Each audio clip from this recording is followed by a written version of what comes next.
Okay, well, I took my interchangeable deck here. I switched out the Skellywag for the Robot. I switched out the Viking for the Mummy. And I am going to toss in Mr. Goo just for fun. This is also just to prove that this slot is somewhat unnecessary in my deck. It's kind of like an extra slot, and so then I can do something fun with it, or to change up my strategy and to make things look different. There's actually a lot of reasons to do this.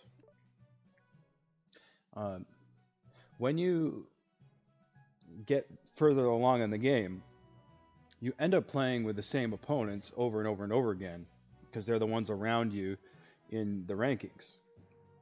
So you might play with the same, uh, anywhere 50 to a couple hundred opponents, and some of those opponents are going to be more active than others. So then you end up getting used to playing against a certain few players that you play with more consistently. They're in your time zone, they're on at the same times that you are, and that kind of thing.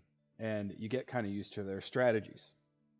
Well, if you're getting used to their strategies, they're getting used to your strategies. And so if you've got a slot in your deck that's, if your deck is working and it doesn't seem to matter as much what's in a slot, you may know that something is optimal in that slot. Like right now, I feel like that slot, I'm best off with a ninja. But maybe I feel I can get away with playing something else. Well, why not play something else in that slot? And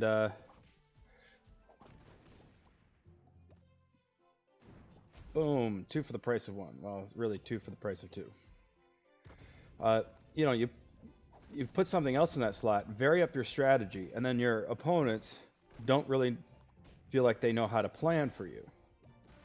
This is also really helpful if you play with a Riding Hood, because the Riding Hood disguises itself, and then they can't. Oh, then they thought, oh, that's probably a Riding Hood. There's no way he's going to play with a Mr. Goo. But then they realized, no, wait a minute, that actually is a Mr. Goo. That's a real Goo, and that throws them all off.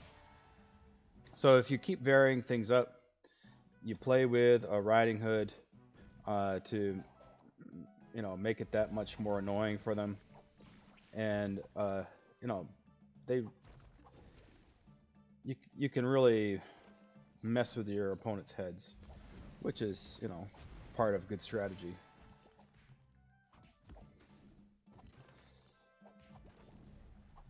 Whoops. The smoke bomb actually worked on me, distracted me enough that I wasn't paying attention. Whew. That zap was very zappy. Alright. Alright, can I get a Goo down, do you think? Probably not. But we'll give it a try. Oh no, he's gonna get zapped.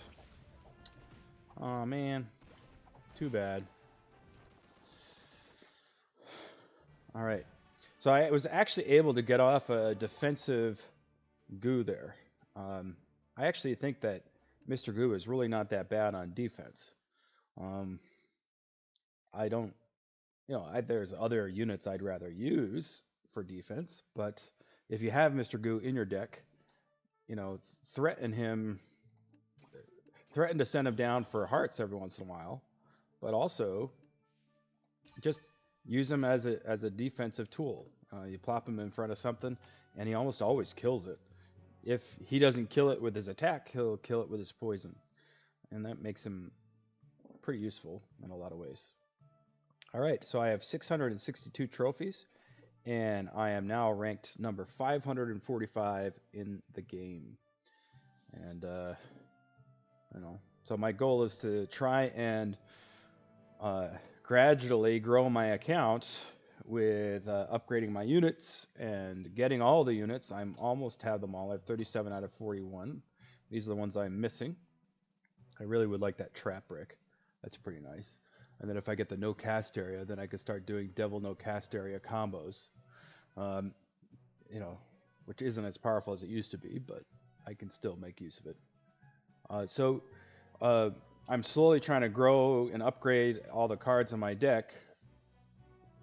You know, I'm trying to get the core cards upgraded, and so that way, when my level gets up high enough that then I get thrown into the queue with every other player, that I'm able to hold my own. And you know, because what could happen is I could rise too quickly, and then when my level reaches level 20 and I'm in the queue with everybody else, I get crushed like a bug, and and I get knocked down like 200 or 300 ranks or something like that, and that gets discouraging. So why would I want to do that to myself? I'm just going to slowly grow this account. Unfortunately, I have a tendency to win, and so um, you know, I'm not growing it as slowly as probably I should. Uh, I have won 64 and only lost 3.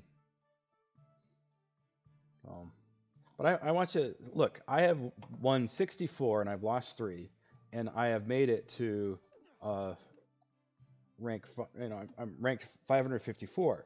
And you can start to think, if you are like this, you can start to think, oh man, I'm really good at this game. I'm doing amazing. But you have to understand, 60 something games is not much. Well, of course, it's not much compared to over 20,000 games that Maverick and Kamsaki have done. But even my account, I've only been playing for like 8 months or something like that, and I've played over 2,000 games of Magic Brick Wars. So, you may think, oh, I'm really good at this game, and sure, maybe you are really good at the game, but playing 60, 70, 100 games is nothing compared to a few thousand games. And so then that's why, when you're on Discord or something like that, and you ask, what card's good? What should I do? What's a good strategy? It's a good idea to listen to some of these players who have actually played a few thousand games. And of course, if one of the people who's played 15,000, 20,000 games, if they chime in and say something, they generally know what they're talking about. And so, pretty common thing is to have somebody say, "Oh man, I really love my cannon tower. It does so much for me." And it's like, well, yes, but there's a reason why so few high elo players play with a cannon tower, and maybe you ought to listen. Or maybe you're just playing for fun, and you like playing with cannon towers, and you don't care how high you get. That's good too. If you're having fun, go for it. Do what you need to do to have fun. And I'm not going to tell you that's the wrong way to play. It's just, if you want to rise really high, then a lot of the stuff that I'm showing you in these videos is the way to do it.